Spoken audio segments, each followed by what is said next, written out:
Quick summary section 194J of income tax act, इसमें professional services पे आपको TDS काटना है 10% का। अगर टेक्निकल सर्विस है तो 2% टीडीएस, अगर रॉयल्टी है तो 10% टीडीएस, बट अगर रॉयल्टी सिनेमेटोग्राफिक फिल्म रिलेटेड है तो 2% का टीडीएस।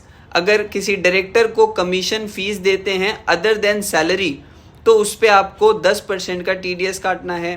नॉन कम्पीट फीस और not sharing any information know how related अगर सर्विस है तो उस पर 10% का टीडीएस कटेगा। टीडीएस तभी काटना है अगर मॉनिटरी लिमिट 30,000 को क्रॉस कर जाए। अगर 30,000 रुपये तक है तो टीडीएस नहीं काटना। डायरेक्टर का जो फीस और कमीशन की जो बात की है उसमें 1 रुपया भी अगर पेमेंट होगा तो टीडीएस कटेगा। फिर बात करते हैं इंडिविजुअल और एचयूएफ को टीडीएस नहीं काटना है अगर इंडिविजुअल एचयूएफ बिजनेस करते हैं जिसका पिछले साल टर्नओवर 1 करोड़ को क्रॉस नहीं किया, और अगर कोई प्रोफेशनल है तो उसका ग्रॉस रिसीट 50 लाख को क्रॉस नहीं किया। अदरवाइज इंडिविजुअल और एचयूएफ को भी काटना पड़ेगा। इंडिविजुअल एचयूएफ कोई पर्सनल पर्पस के लिए सर्विस लेते हैं या पर्सनल जैसे अपने घर के लिए इंटीरियर डिज़ाइनर को हायर किया या कोई लॉयर को हायर किया तो उस पर टीडीएस नहीं कटेगा।